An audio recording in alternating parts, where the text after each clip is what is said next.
L'info éco avec Capital.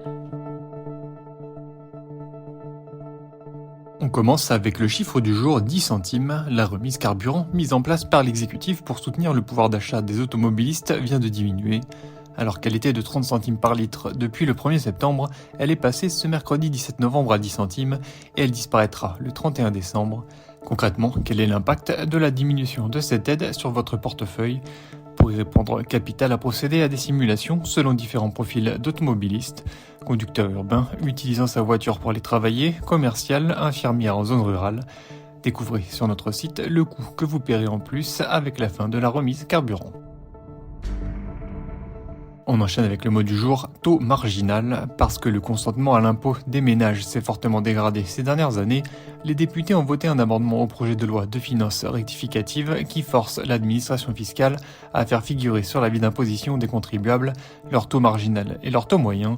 Un effort de pédagogie qui devrait apparaître lors de la prochaine déclaration de revenus au printemps 2023. Un bon point selon le rapporteur du budget, Jean-René Cazeneuve, car les contribuables confondent souvent les deux éléments. Pour comprendre la différence entre taux marginal et taux moyen d'imposition, rendez-vous sur capital.fr.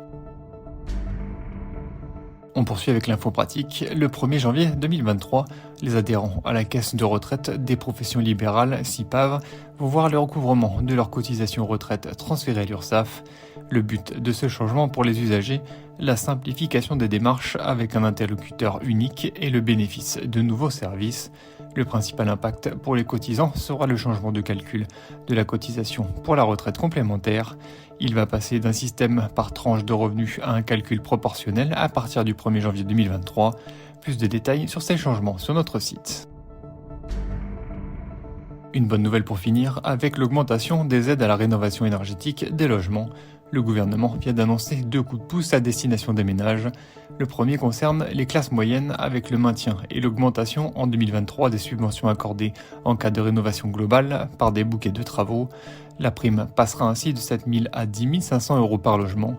Le second s'adresse aux personnes qui remplacent leur chauffage au fioul par un système fonctionnant aux énergies renouvelables, comme une pompe à chaleur ou une chaudière biomasse. C'était l'info éco avec Capital.